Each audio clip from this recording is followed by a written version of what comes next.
ನಮಸ್ಕಾರ ರೀ.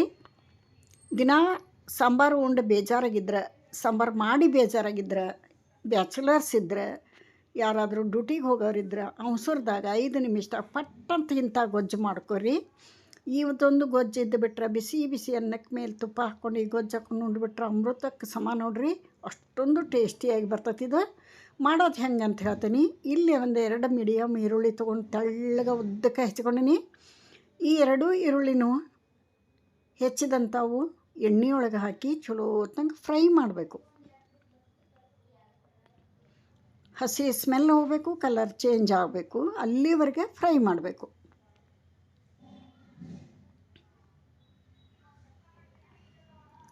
ಸೈಡಿಗೆ ಅನ್ನಕ್ಕಿಟ್ಟೇವಿ ಕುಕ್ಕರ್. ಇಲ್ಲಿ ಗೊಜ್ಜು ಮಾಡಕತ್ತೇನಿ. ಏನು ಸೂಪರ್ ಆಗಿರ್ತೈತಿ. ಅನ್ನಕ್ಕೆ ಹಾಕಿ ನಿಮಗೆ ತೋರಿಸ್ತಾನೆ ಮುಂದೆ.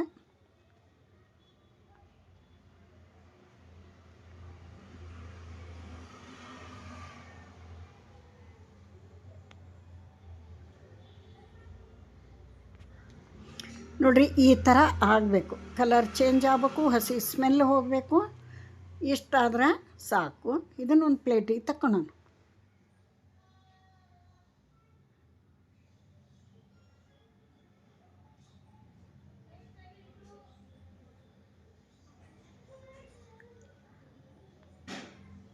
ಎರಡು ಟೇಬಲ್ ಸ್ಪೂನ್ ಎಣ್ಣೆ ಹಾಕಿತ್ತು. ಅದೇ ಎಣ್ಣೆಯೊಳಗೀಗ 2 ಹಣ್ಣಾದಂಥ ಟೊಮೆಟೊ, ಅದನ್ನು ಸೈಡಿಗೆ ಇಡೋಣ. ಈರುಳ್ಳಿದು 2 ಹಣ್ಣಾದಂಥ ಟೊಮೆಟೊ ತೊಳೆದು ಇದು ಹಿಂದಿರೋಂಥ ಭಾಗ ತೆಗೆದು ಈ ಥರ 1-2 ಮಾಡಿ ಹಾಕೀನಿ. ಇವು ಕೂಡ ಚಲೋ ಹೊತ್ನಾಗ ಹಸಿ ಸ್ಮೆಲ್ ಹೋಗಿ ಫ್ರೈ ಆಗಬೇಕು, ಕಲರ್ ಚೇಂಜ್ ಆಗಬೇಕು.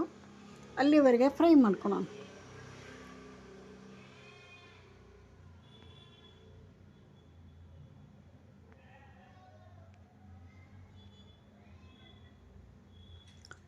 ಎರಡೂ ಸೈಡು ಚೆಂದ ಬೇಯಿಸ್ಕೊಳೋಣ. ಎಣ್ಣೆಯೊಳಗೆ ಫ್ರೈ ಆಗಬೇಕು. ನಾನು ಫಸ್ಟ್ ಟೈಮ್ ಮಾಡಿದ್ದು, ಭಾಳ ದಿವಸದಿಂದ ಮಾಡ್ಬೇಕಂತಿದ್ದೆ. ಭಾಳ ಚೆನ್ನಾಗಾಗಿತ್ತು, ಸೂಪರಾಗಿತ್ತು. ನೋಡಿರಿ, ಈ ಥರ ಆಗಿನ ಪ್ಲೇಟಿಗೆ ತೆಗೆದುಬಿಡೋಣ. ಸ್ವಲ್ಪ ಆರಿದ ನಂತರ ಈ ಟೊಮೆಟೊ ಮೇಲಿನ ಸಿಪ್ಪಿನ ತೆಗೆದುಬಿಡ್ಬೇಕು. ನೋಡಿರಿ, ತೆಗಿಯಾಕತ್ತಾನೆ ಬರ್ತೈತಿ, ಈಸಿಯಾಗಿ ಬರ್ತೈತಿ. ಸಿಪ್ಪಿ ಎಲ್ಲ ತೆಗೆದುಬಿಡೋಣ. ಒಂದು ದೊಡ್ಡ ಗಡ್ಡೆ ಬೆಳ್ಳುಳ್ಳಿ ಮೇಲಿನ ಸಿಪ್ಪಿ ತೆಗೆದು ಸುಲಿದಿಟ್ಕೊಂಡೀನಿ. ಅದನ್ನು ಈಗ ಎಣ್ಣೆಯೊಳಗೆ ಫ್ರೈ ಮಾಡ್ಕೊಳೋಣ. ಬೆಳ್ಳುಳ್ಳಿ ಸುಲಿದು ಸ್ವಲ್ಪ ಜಜ್ಜಿಟ್ಕೋಬೇಕು.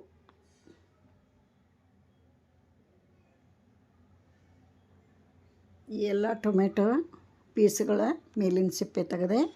ಇದೇ ಫ್ಯಾನಿಗೆ 1-2 ಟೇಬಲ್ ಸ್ಪೂನ್ ಎಣ್ಣೆ ಹಾಕಿ ಸಾಸಿವೆ ಜೀರಿಗೆ ಹಾಕೀನಿ. ಸಾಸಿವೆ ಜೀರಿಗೆ ಚಿಟಪಟ ಅನ್ನಲಿ.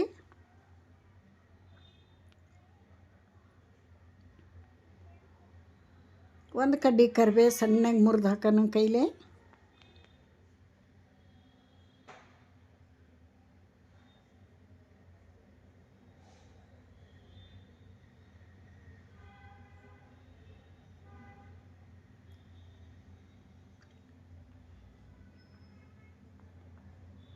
ಆನಂತರ ಒಂದು ದೊಡ್ಡ ಗಡ್ಡೆ ಬೆಳ್ಳುಳ್ಳಿ ಮೇಲಿನ ಸಿಪ್ಪಿ ಎಲ್ಲ ತೆಗೆದು ಸ್ವಲ್ಪ ದಪ್ಪ ದಪ್ಪಾಗಿ ಜಜ್ಜಿ ಇದರೊಳಗೆ ಹಾಕ್ತೀನಿ.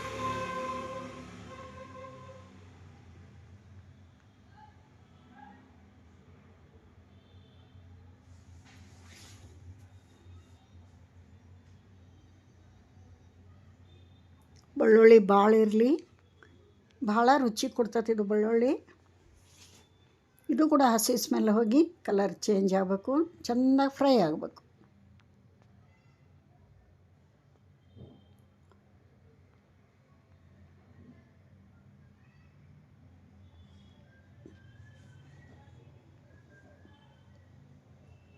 ಇಷ್ಟಾದ್ರೆ ಸಾಕು. ಆ ಈರುಳ್ಳಿ ಟೊಮೆಟೊ ಪ್ಲೇಟಿಗೆ ತೆಗೆದುಬಿಡೋಣ.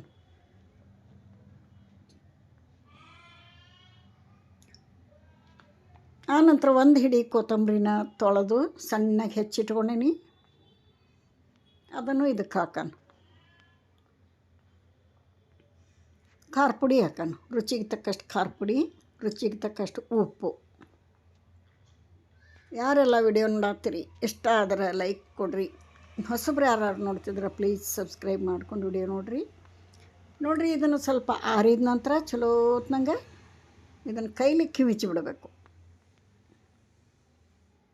ಚೆಂದಾಗಿ ಸಣ್ಣಕ್ಕಾಗಂಗೆ ಇದೆಲ್ಲ ಬೆಂದಿರ್ತತಿ. ಎಷ್ಟು ಬೇಕು ಅಷ್ಟು ಸಣ್ಣಕ್ಕತಿ.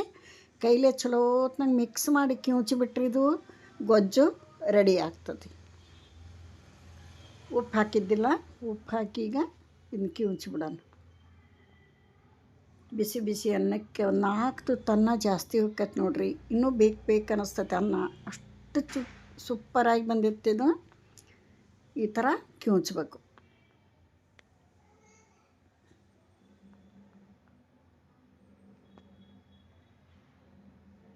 ಇದ್ರಾಗ ಏನು ಹಾಕಿವಿ ಅಂತ ಗುರ್ತಿಡಿಯೋಕ್ಕಾಗಲ್ಲ, ಅಷ್ಟೊಂದು ಟೇಸ್ಟ್ ಆಗಿತ್ತು ನೋಡಿರಿ.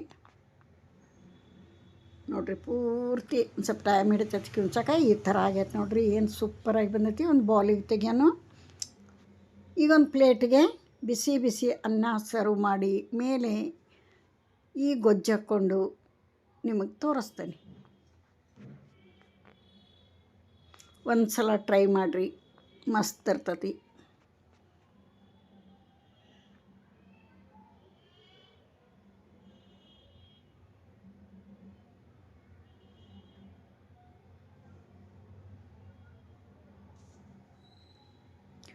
ಗೊಜ್ಜು ರೆಡಿ ಆಯಿತು.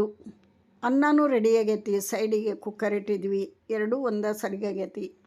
ತಾಟಿಗೆ ಅನ್ನ ಬಡಿಸ್ಕೊಳೋಣ. ನೋಡಿರಿ ಎಷ್ಟು ಘಮ ಘಮ ಅಂತತಿ, ಎಷ್ಟು ಚೆನ್ನಾಗೈತಿ. ಯಾವ ಒಂದು ಮಸಾಲನೂ ಏನೂ ಹಾಕ್ಲಾರ್ದೆ ಸಿಂಪಲ್ ಆದ ಒಂದು ಗೊಜ್ಜು. ಅನ್ನ ನೋಡಿರಿ ಉಗಿ ಹಾಕತ್ತತಿ. ಇಂಥದ್ದೇ ಇರ್ಬೇಕು ಅನ್ನ. ಈಗ ತಟ್ಟೆಗೆ ಬಡಿಸ್ಕೊಂಡು ಗೊಜ್ಜು ಹಾಕ್ಕೊಳ್ಳೋಣ.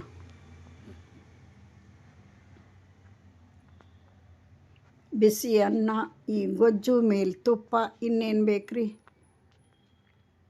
ಒಂದು 4 ತುತ್ತು ಅನ್ನ ಇನ್ನೂ ಜಾಸ್ತಿ ಹೋಗ್ತದೆ ನೋಡಿರಿ.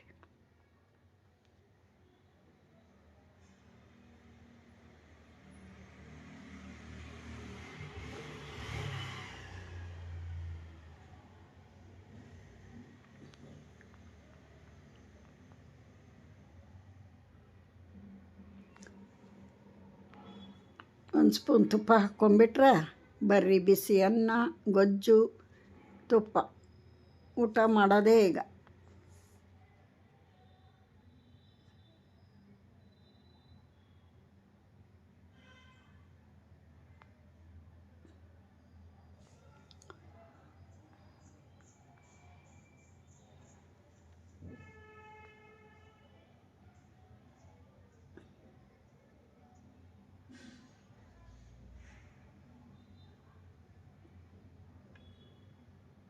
ನೋಡಿರಿ ಇಲ್ಲಿಗೆ ವಿಡಿಯೋ ಮುಗಿಸ್ತಾನೆ. ಮತ್ತೊಂದು ವಿಡಿಯೋದೊಂದಿಗೆ ಸಿಗ್ತಾನೆ.